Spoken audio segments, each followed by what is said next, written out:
and Vladimir Duthiers on the ground there in Port-au-Prince, Haiti. And Vlad, I know that you have spoken to survivors there. How are people coping with what struck that nation?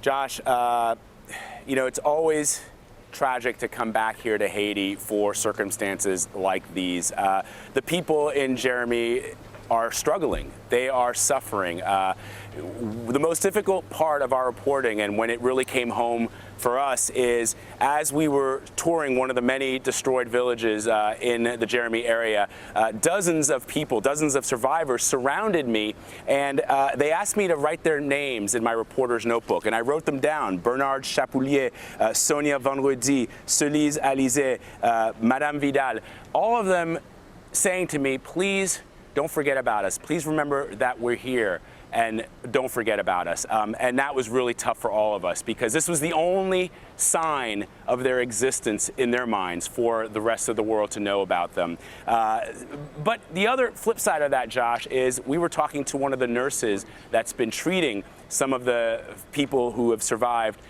in this terrible hurricane. And she said, you know what, it's a Sunday, people are going to church, people are praying, and I really do believe that what has sustained the Haitian people over the hundreds of years of, in many cases, lots of misery, is their faith and their hope. And it's that has allowed them to not be wiped off the face of the earth. That's a direct quote from her. And a remarkable show of resilience, to be sure. I see the U.S. Army helicopter behind you. What is being done with regard to providing aid to the so many of thousands who need it? The U.S. military is here on the ground, assisting the Haitian police in delivering that critical aid to Jeremy, to Lekai. We were there as they unloaded boxes and boxes and boxes of food. And on the flip side of that, as they were unloading the food, you could see hundreds of Haitians gathered beyond a border area that the UN was securing, just waiting for the moment that that food was going to be distributed. We visited a shelter that was left untouched by the hurricane because it's made of concrete. Most of the deaths, Josh, and most of the damage was done because out in the surrounding villages, most of the roofs of people's homes are made of tin. And that is clearly not ever going to sustain in 145-mile-an-hour wind. The roofs were ripped off the people's homes, animals were swept away, trees. This was, the Jeremy area was known to be a very lush, a very green area. That was completely leveled by Hurricane Matthew.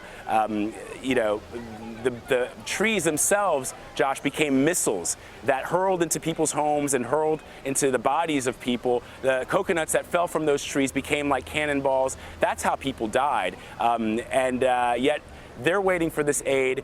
The U.S. military with the Haitian police, for now, that's the only thing that we're seeing on the ground. One person telling me the members of their own government have been derelict in their responsibility. And in fact, we reporters were the only ones who were here to visit them. I can only hope that that changes. The pictures of devastation are just as brutal as they are complete. Vladimir Duthiers, important, vital reporting, and we certainly thank you for it. Thanks, Josh.